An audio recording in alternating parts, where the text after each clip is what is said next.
Hello everyone, this is Crota giving you a shoutcast and game 2 in a best of 3 in a 3-game matchup. I don't know if it's best of 3 or not. We have Sjow spawning as the red Terran this time. Meanwhile, we have OGS top spawning as the blue Terran, so they decided to switch up their colors on me, and hopefully it doesn't get too confusing. So once again, gonna just use this production tab and figure out what exactly the players are going to be going for. Now, I did say that Sjow was the type of player that didn't really like the scout, so we'll see if that actually comes into play in this particular game, as I'm sure OGS top did realize that Sjow did not do some scouting in the last game until very, very late in the game. Production wise, we now see a supply depot coming in from Sjow, same thing for top as well.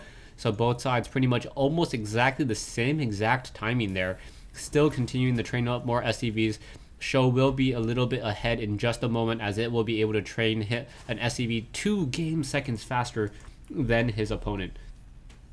As this game continues, I'm still interested to see what exactly the openings are going to be. I'm assuming that it will be a standard 12 racks into a 13 refinery coming in from both sides. We now see one barracks being placed on the front door here.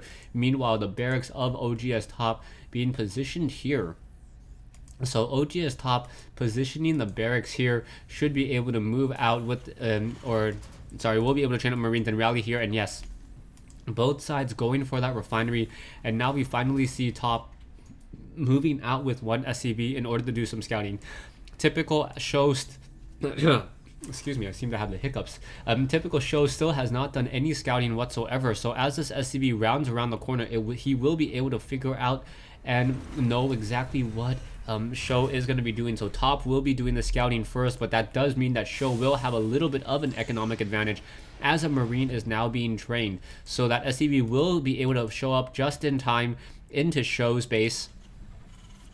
But as it does so, a Marine will be able to pop out and give chase. So if OGS moves in a little bit too far, no, he's not moving in too far, as he knows the timing on that one Marine and wants to get the heck out of there before he takes too much damage, just because he had a Marine of his own. So really, really nice foresight coming in there, as now we see top running back with this one SCV. Supply depot was built on the far backside here, making sure that if there is any Banshee harassment, he would have enough time to spot it on the mini map and react accordingly.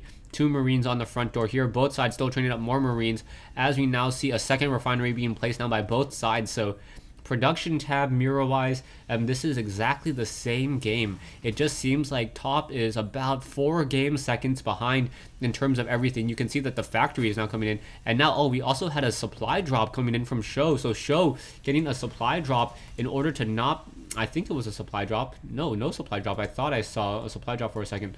Anyways, back over here, is still more supply depots being trained up by both sides. Both sides having the same exact army count at 25 over 25. You now see that Sjow did finish that supply depot a little bit earlier, and now a tech lab being added on to this factory. No starport yet, so I'm still curious as to what exactly the strategy will be. There is this barracks, no tech lab on it, so with no tech lab, it will be significantly delayed. We should be having a Hellion, and then also researching that Infernal Pre-Igniter, but both sides doing that same build once again. And now we see a starport coming in from OGS, and now Sjow also getting that starport as well. So both sides may be trying to do the same exact Hellion drop. There are a group of Marines down over here, and Marines fall very, very easily to Hellion, so that may be a problem. We now see one Hellion on the move. The Hellion does move relatively quickly, and just watching the production tab, it is just how funny and how both players are using the same exact build.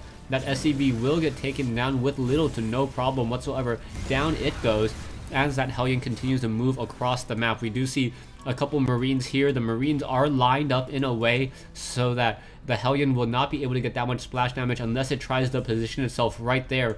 And by that time, those 4 or 5 Marines with that range of 5 should be able to shoot it down. That Hellion now doing some scouting, making sure that nothing is happening over here, as a second Hellion has joined the party. We do also see a reactor coming in. So a reactor coming in on this barracks, and now we may get a swap in just a moment. So We are getting Hellions, and now we are going to get that 4th Hellion out in just a moment. Medevac will be in there in just a second as well. Taking a look, we now see 3 Hellions in this one Medevac as it moves out. The Infernal Pre-Igniter has already been researched. Marines now coming to that backside, and who is going to deal the damage first? Both sides coming in with Hellions. This is just an exact mirror match. Both, it looks as though Sjow will be able to get in just a little bit more quickly just because he did not even try to circumnavigate, as we now see Hellions dropping along that backside. SCVs will need to respond. Those Hellions revealing themselves as they come out, and now these SCVs need to head back home. Oh, a lot of damage being dealt by both sides, but Hellions now coming in here as well, getting a lot of damage, and now in comes some Marines. So the Marines now dealing damage, so Siege Tanks now trying to fight back as well. Both sides getting a lot of damage dealt. However, I believe these Hellions of OGS top quickly getting into that 20 kill range, it will be able to pull out ahead. And I think OGS top really just took the advantage in that fight. These SCVs trying to run away, now trying to split them up, but those Marines and those 3 Hellions got so many kills. So many losses for Sjow. Sjow losing 2150 in units, and now you can see 13 kills on one Hellion, 10 kills on another, and finally 11 kills on that final one as that medevac finally being shooed away. And now 1 siege tank is all that's going to be left in order to try to fight back. And now in comes a Viking, and the Viking of OGS may cause the GG to come in. Marines now come in and shoots down that medevac, and Sjow says GG. So Sjow losing this game here on Scrap Station and forcing a game 3 in what I now know to be a best of 3 matchup. Thanks for watching. Thanks for listening. I hope you guys enjoyed game 2 in this best of 3 matchup. Stay tuned for game 3.